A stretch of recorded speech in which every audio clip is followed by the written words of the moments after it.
जसजसा अनुभव येत जातो तसा शिकारी वाढत जातो, वयानं वाढत जातो आणि त्याला कळायला लागतं बरोबर की जनावरं मारणं याच्यापेक्षा त्यांचा अभ्यास करणं, पाहणं, याच्यासंबंधी लिहिणं हे जास्त महत्त्वाचं आहे. तसं माझ्या बाबतीत झालं. जंगलात अनेक गोष्टी बघायला मिळतात आणि जितक्या बारकाईनं आपण बघू तितके बारकाई आपल्याला निरनिराळे समजत जातात आणि त्यात मन रमतं अतिशय आणि संबंध या सृष्टीचे व्यवहारही कळत राहतात ना. झाड वाढतं, सुकतं, पडून जातं आणि त्या जागी दुसरं होतं. भूमीला काही त्याच्याबद्दल दुःख नसतं की माझं एक झाड गेलं आता दुसरं कसं येईल असं. ते हे जीवनात घेण्यासारखी गोष्ट आहे. ते आपल्याला आपण त्याच्यापासून शिकावलं निसर्गापासून की पुन्हा पुन्हा नवं नवं कसं येत असतं. पहिलं गेलं तर त्याच्याबद्दल दुःख कोणाला नसतं पण नवं हे सतत येतच असतं. कोवळे दिवसच्या सुरुवातीला तात्याला येतात. यानंतर 4च वर्षांनी किन्हई गावी मी, माळ्याचा शंकर आणि न्हाव्याचा महादा यांना घेऊन बाहेरगावच्या बागेत पेरू चोरायला गेलो. सातारा रोडकडे जाणाऱ्या वाटेवर 2 उंच चिंचेची झाडं होती. या झाडांच्या खाली तोडून आडव्या टाकलेल्या झाडाच्या खोडावर तिघही चोरलेले पेरू खात बसलो होतो. तिसरा प्रहर टळून गेला होता. आभाळ काळ्या ढगांनी झाकोळून गेलं होतं. माझ्या खिशातले पेरू लवकर संपले. म्हणालो, चला रे आणखी आणू. बाग समोरच होती, ती सरकारी होती.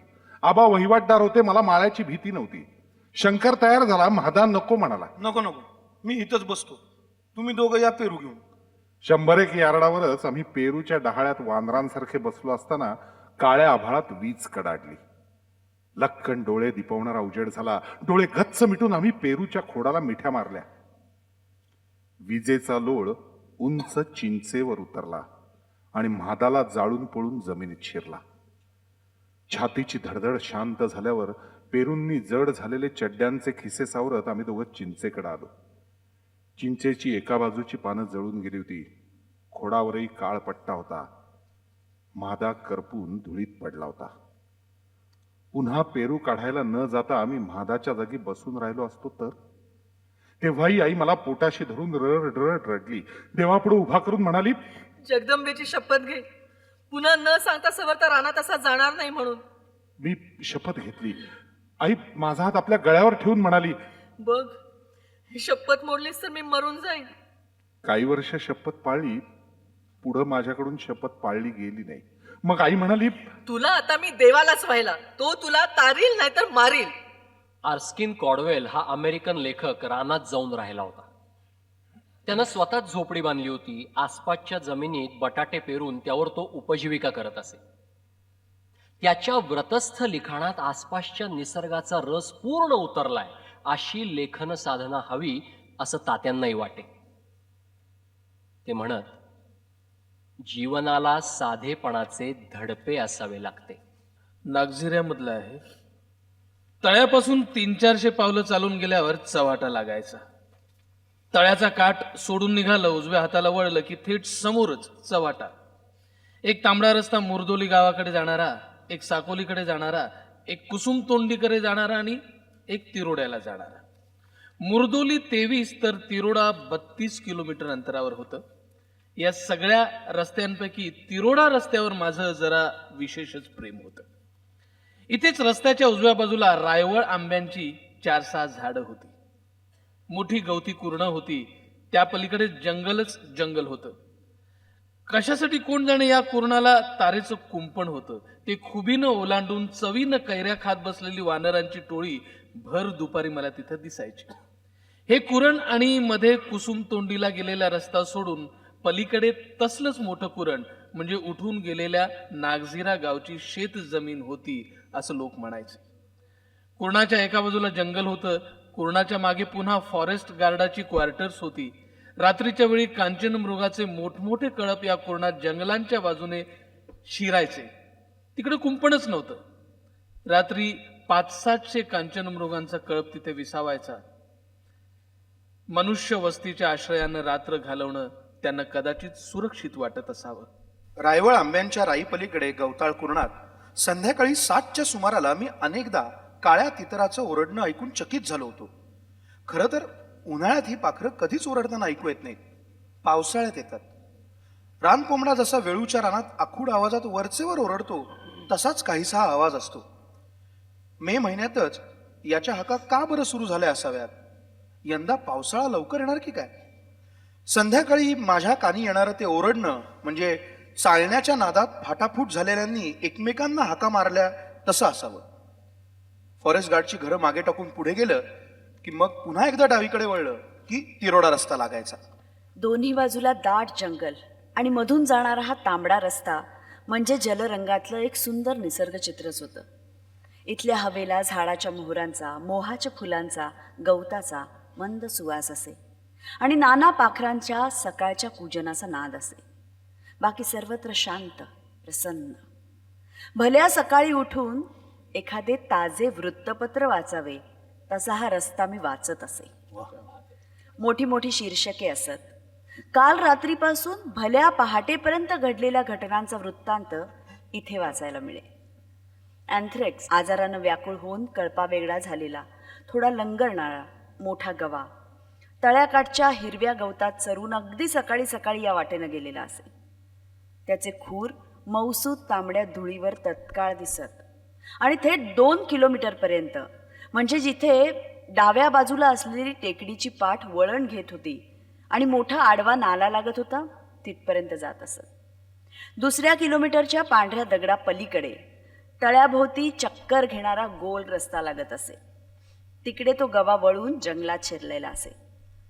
धुळीवर चितळाचे अनेक लहान मोठे खूर दिसत. रात्री कधीतरी पाण्यावर येऊन ती परत गेलेली असत.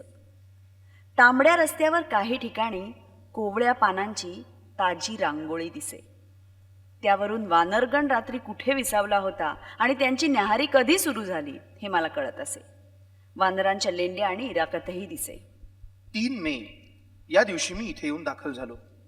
ज्या दिवशी पोचलो त्याच दिवशी संध्याकाळी 6:30च्या सुमाराला पहिल्या किलोमीटरच्या दगडाच्या थोड्या अलीकडे बरीच वानरं मला जमिनीवर बसलेली दिसली. मोकळ्या जागी जवळजवळ बसून ती वरचेवर जमिनीशी वाकत होती. माझा सावट घेऊन ती झाडात पटकन दिसेनाशी झाली. तेव्हा मी जाऊन ती जागा तपासली. मग ध्यानी आलं खारी माती चाटण्यासाठी त्यांचं एक ठिकाण होतं. पुढे याच जागी तोच वानरगण मला अनेकदा आढळला. 7 महिने पुरे होऊन अवघडलेली एक वानरीण आणि तिचं पहिलं अजून वेगळं न झालेलं पोरही पहिल्याच दिवशी मी इथे पाहिलं. मी जवळ जाताच बाकीची वानरं भराभरा झाडावर गेली, पण ही एवढी टिंगली होती की बसल्या जागची हल्ली सुद्धा नाही. 1-2 दिवसातच हिची सुटका होईल असा अंदाज मी बांधला आणि खरंच पुढचे 2च दिवसांनी काळं बेंद्र चिमुरड्या तोंडाचं पोर पोटाशी धरून झाडाच्या ढाळीवर बसलेली मी तिला पाहिली. हा तिरोडा रस्ता ओलांडूनच जंगलातून तळ्याकडे जायला लागायचं, यायला लागायचं. त्यामुळे रात्रभर झालेल्या हालचाली मला इथं कळायच्या. वळणावरच्या मोठ्या नाल्यात राहणाऱ्या अस्वलाचे पाय एकदा मी इथंच पाहिले. हा अंगावर धावला असं सांगत घाबरून दमछाक झालेलं एक पोर एके दिवशी नंतर माझ्याकडे आलं. लेंड्या गोळा करण्याच्या रोजगारावर त्याला काही दिवस लावलेलं होतं. पण एकवार अस्वलाने भेडसावल्यावर काम सोडून ते धूम पळालं. पुन्हा कधी दिसलंच नाही. परगावचंच होतं. एकदा जीपमधून गोल रस्त्यानं चक्कर घेत असताना जंगल अधिकाऱ्यांनी याच अस्वलाला 6:45 वाजता पाहिलं होतं.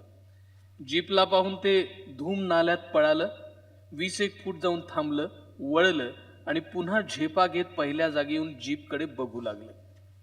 हे कोणतं जनावर आहे म्हणून चौकसपणे त्यानं जीपला निहाळलं आणि ती थांबलेली सुरू होताच पुन्हा पळ काढला. लांब जाऊन पुन्हा बघत उभं राहिलं. हा चौकस बुद्धीचा अस्वल मला मात्र कधीच भेटला नाही. लेखकाला येणारा दर्प त्याला आवडत नसावा. प्राणी जीवन आणि वनजीवन तात्यांना सलगच वाटतं. आदिम माणूस ज्या धारणांनी जगत होता तसं वागून बघण्याचा त्यांनी प्रयत्नही केला. निसर्गाच्या जवळिकीतून त्यांची माणसांबद्दलची जाण आणि समंजसपणा उदार, मोकळा आणि स्वागतशील झाला.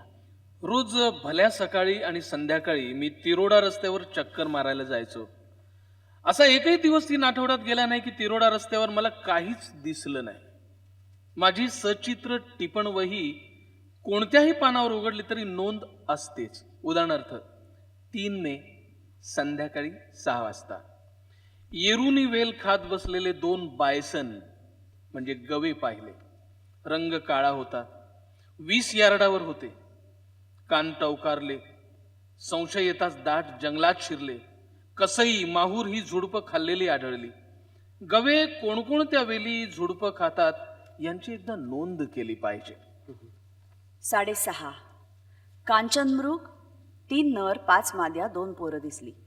सामराची मादी आणि बरोबरचे पोर दिसले. मला पाहताच पुक असा आवाज 2दा काढून दोघेही पळाले. 4 माद्या, 3 पोरे असे बायसन पुन्हा दिसले. पुन्हा 7ला 10 कमी असताना 1 मादी आणि पोर दिसले.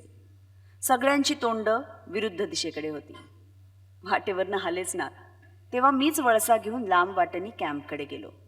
5 मे, 6:10 सकाळ. 4 नर, 7 माद्या, वर्षाची 3 शावकं. असा कांचन मृगांचा कळप दिसला. जंगलातून आला, रस्त्याकडे थांबला. पुढे मादी होती. मान उभारून, कान टवकारून सावट घेतला. वास आल्यासारखं सगळं अंग आखडलं. मी 100 यार्डांवर उभा होतो. डावीकडून आली आणि डावीकडे रस्ता ओलांडून टेकडीकडे गेली. एक मादी मागे होती. ती बराच वेळ रस्त्याच्या कडेशी उभी राहिली. पुक असा आवाज करून पांढरं शेपूट वर करून पळाली. माझा वास आला असावा. मादी गर्भार वाटली. डोंगरावर चढलो. हाच कळप पलीकडेही दिसला. एकच कळप घेऊन त्यांच्या मागे राहता येतं का ते पाहिलं पाहिजे. 6 मे, सकाळी 5:40. कांचनमृगाच्या 5 माद्या रस्त्याच्या कडेला येऊन उभ्या राहिल्या. मी रस्त्यावरच होतो. भिवून आत पळाल्या. पॅन्थरची पावलं दिसली. सीना झाडाचे सुकुमार देठ वानरांनी खाता खाता वाटेवरच टाकलेले दिसले. वानरं तोंडरी फळं खातात. ही हिरवी बोराएवढी फळं पिकत नाहीत, सुकतात. वानरं ही फळं खाताना कुडूम कुडूम आवाज येत होता. बी कठीण, गर थोडा असं तोंडरीचं फळ असावं. झाडाखाली जाऊन पाहिलं, पडलेली फळं तशीच होती. अस्वलाची पावलं दिसली. मोठ्या नाल्यात गव्यांचा कळप दिसला. या कळपात एकच कांचनमृगाची मादी खुशाल चरत होती. वाऱ्याबरोबर कुजलेल्या मांसाचा वास आला. तळ्याच्या बाजूला किल झालेलं असलं पाहिजे, तपास केला पाहिजे. पॅन्थरची विष्ठा रस्त्यावर कशी? काळी होती म्हणजे ताजीच की, कारण जुनी विष्ठा पांढरी पडते. मोहाच्या झाडाखाली बरीच पानं. वानरांचा उद्योग असावा. कांचनमृग मोहाची फुलं खातात, पानं खात नाहीत. तेंदू, विड्यांची पानं. विड्या वळतात त्यांची ती पानं. लालचुटूक रोपं तापलेली जमीन फोडून वर आलेली आहेत. यांची तांबूस लवलव पोत चकित करणारा आहे. मी आज प्रथमच हा चमत्कार पाहिला.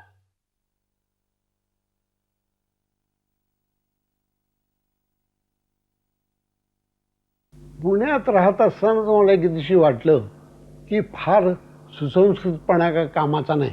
आपल्या अंगी जो रानटीपणा आहे तो थोडासा वाढवावा म्हणून उठून मी नागझिरा नावाच्या अभयारण्यात गेलो आणि 1.5 महिना तिथं राहिलो. या राहण्यामध्ये मे महिना होता आणि तेव्हा वानरांना पोरं होण्याचा काळ होता. म्हणजे मला पोटानं जड झाली वांदरी रस्त्यानं जाताना एकच दिवशी दिसायची आणि 2 दिवसानंतर तिच्या काठीत पोरं दिसायचं. हे सगळं लक्षात आल्यानंतर मी जास्त लक्षपूर्वक सगळं बघायला लागलो आणि मग 2 टोळ्या तिथं होत्या. त्यात किती वांदणी होता आणि किती हुप्पे होते हे सगळं मला हळूहळू कळायला लागलं. आणि मला असं वाटलं की माणसाच्या जवळचं असं वानर हा प्राणी आहे प्रायमेट्सपैकी, ह्याच्यावर लिहिता येईल. काल नदीच्या मुखाची वास करणाऱ्या वानरांच्या 2 टोळ्या, निर्विकारपणे देहधर्म उरकून दात खात गुरगुराट करणारे नर, झोपलेल्या आया आणि डहाळ्यातून धावणारी 1.5 वर्षांची पोरं. हे नर घुसखोर होते. कमकुवत टोळी प्रमुखाला पिटाळून लावून ते त्या टोळीचा ताबा मिळवणार होते. लेकूरवाळ्या वानरी पोरींवर हल्ला करण्याचा त्यांचा त्या दांडगटांचा उद्देश होता. टोळीचा हुप्प्या जबरदस्त होता. एका दिवशी उन्हाचा सणाका फार वाढला. रानडुकरांच्या काळ्या पाठीत चणचणून भर उन्हाची कधी नव्हे ती तळ्यावर आली. मादी, तिची मोठी पोरं, धाकटी पिलावळ सगळी पाण्यावर आली आणि पोटभर पाणी पिऊन मग बादाबादा पाण्यातच बसली. तहानेनं रानगव्याच्या तोंडाला फेस आला. फेसाचे गोळे तोंडापासून लोंबून खाली पडले. काट्यावर पडून तिथंच चिकटून राहिले. उन्हाच्या तिरपेत इंद्रधनुष्याचे रंग त्यावर दिसू लागले. चितळ सुद्धा भीत भीत भर दिवसाची पाण्यावर आली. तिसऱ्या प्रहरापर्यंत ऊन असं सणाणलं आणि एरवी रखरखीत पांढऱ्या धोट दिसणाऱ्या आभाळात भरलेले काळे ढग जमू लागले. वारा सुटला. झाडं झुडक गदगदू लागली. विजा कडाडू लागल्या. पाखरांची मोठी धावाधाव झाली. मोर वारंवार केका देऊ लागले. काळे तित्तीर उंच स्वरात एकमेकांना हाका देऊ लागले. आधीच दंगेखोर झालेल्या साळुंक्या जास्त दंगा कलकलाट करायला लागल्या. काळवंडून आलेल्या आभाळाखालून पाखरांच्या धांदलीच्या भराऱ्या सुरू झाल्या. झोपायची रोजची झाडं जवळ करायची होती. रानुमाळ पांगलेल्या सगळ्या भाईबंधांना एकत्र करायचं होतं. निळे निळकंठ, पिवळे धम्मक हळदुळे, पंचरंगी कवडे, पांढरे शुभ्र बगळे, काळे कबरे खंडे हे भिरीभिरी तळ्याकडून झाडाकडे, झाडावरून पुन्हा तळ्याकडे भिरभिरू लागले. आणि आला आला म्हणेपर्यंत पहिला भीज पाऊस आला. मोठमोठ्या थेंबांनी आभाळातून खाली तिरकस उड्या घेतल्या. झाडांवर, पानांवर, पाचोळ्यावर, पाण्यावर तळातळा थेंब वाजले आणि भराभर त्यांची संख्या वाढतच गेली. निवाऱ्याला जाण्याची चालढकल करणारी पाखरं चिवचिवाट करीत झाडाकडे पळाली. तळ्याच्या पाण्यावर पांढऱ्या लाया फुटू लागल्या. पावसाच्या धारांनी, तुषारांनी वातावरण धुरकटून गेलं. तहानेल्या जमिनीनं आकंठ पाणी पिऊन घेतलं आणि मग पाठ वाहू लागले. एकाकी पडलेली थोटी एवढंसं पोर पोटाशी घेऊन मोठ्या झाडाच्या दुबळक्यात अंग चोरून बसली होती. वर पानं होती. भली मोठी तुळई एवढी आडवी ढापी होती. तरीही पाण्याचे तुषार उडतच होते. वरून थेंब गळत होते. आईच्या कुशीत घट्ट बिलगून पोर मधूनच या पहिल्या पावसाकडे भयचकित डोळ्यांनी पाहत होतं. थेंब अंगावर पडला की किंचाळत होतं. 15-20 मिनिटच असा जोरदार पाऊस कोसळला. झाडं झुडं धुवून निघाली. जागोजागी खोलगट भागातून गढूळ पाण्याचे पाट खळाळले आणि उघडीप झाली. भिजलेल्या पाखरांनी पंख फडफडवून भराऱ्या घेतल्या. मोगा आणि त्यानं नव्यानं ताबा घेतलेली सगळी टोळी पावसानं भिजून गेली होती. ती अंग झाडून हुशार झाली आणि तळ्याकाठच्या पिकून काळ्या झालेल्या मोठ्या जांभळीवर चढली. रान जांभळांचे घोसच्या घोस आता पिकले होते. एक एक डहाळी धरून ही सगळी जण दोन्ही हातांनी जांभळं ओरबाडू लागली. तेव्हा अनेक फळं, अनेक घोस खाली आदळू लागले, फुटू लागले. अगदी बाजूला एका उंच फांदीवर बसलेल्या मोगाला दूर झुडपातून खाली मान घालून दबत दबत पुढं सरणारं तांबडं अंग आणि काळे ठिपके दिसले. तत्काळ त्यानं इशारा दिला, खकर खक खकर खक. सर्वात वयानं मोठी असलेली मादी कळपाची मोहरकी होती. ती तात्काळ सावध झाली. मोठे मोठे कान ताठ पसरून मान तणावून तिनं वाऱ्याकडं आपलं काळं ओलसर नाक करून वास घेतला आणि बिबट्याचा वास येताच पुक असा इशारा करून ती विरुद्ध दिशेला उडाली. मागोमाग सारा कळपही उधळला. सगळी वानरांची टोळी उंच जाऊन डहाळ्यानाड दळून गप्प बसली होती. कुणी हल्लं नाही, कुणी आवाज केला नाही. जाळी आडून बिबट्या जांभळीपर्यंत आला. शेपटीचा आकडा वळवळत त्यानं चितळांचा कळप उधळला त्या दिशेला पाहिलं आणि जांभळीच्या खोडाजवळ येऊन तो 2 पायांवर उभा राहिला. पुढच्या दोन्ही पंजांची नखं त्यानं खोडावर खराखरा 4-6 वेळा ओढून नख्या धारधार केल्या.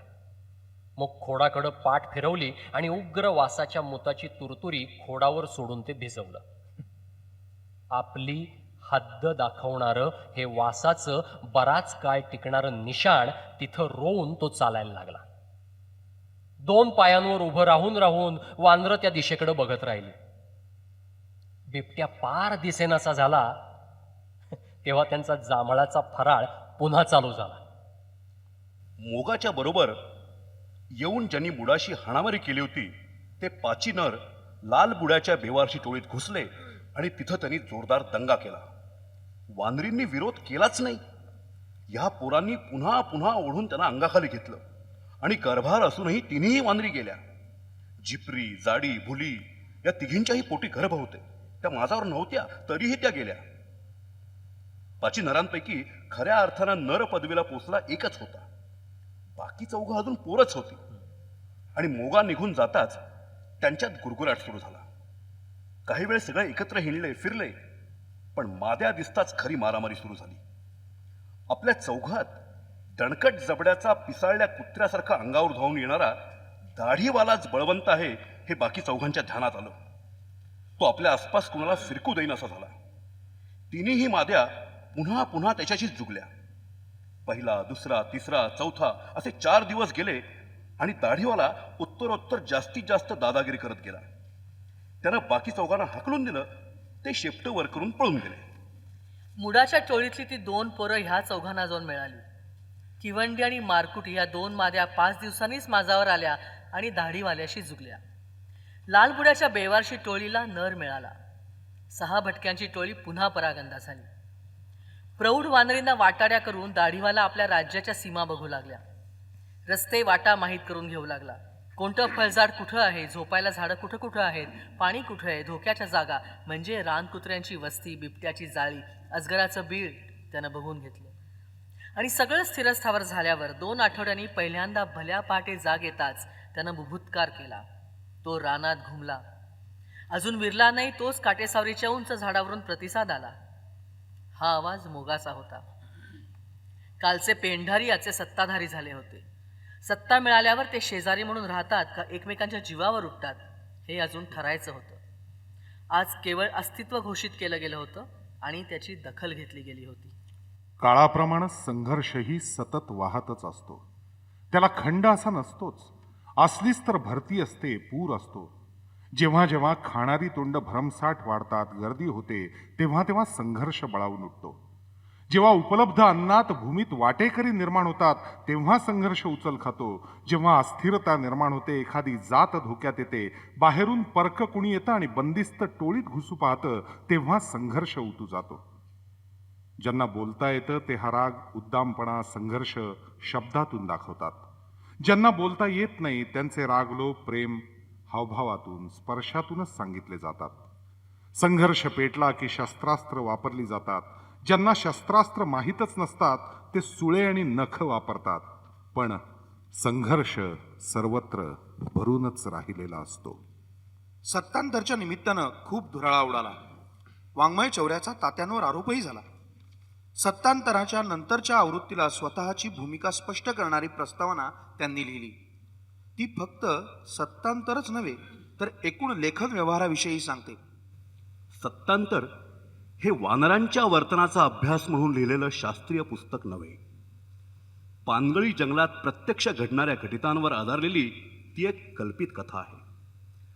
वानरांच्या वर्तणुकीविषयीचा लहानसाही तपशील खोटा वाटू नये याची काळजी मी घेतली.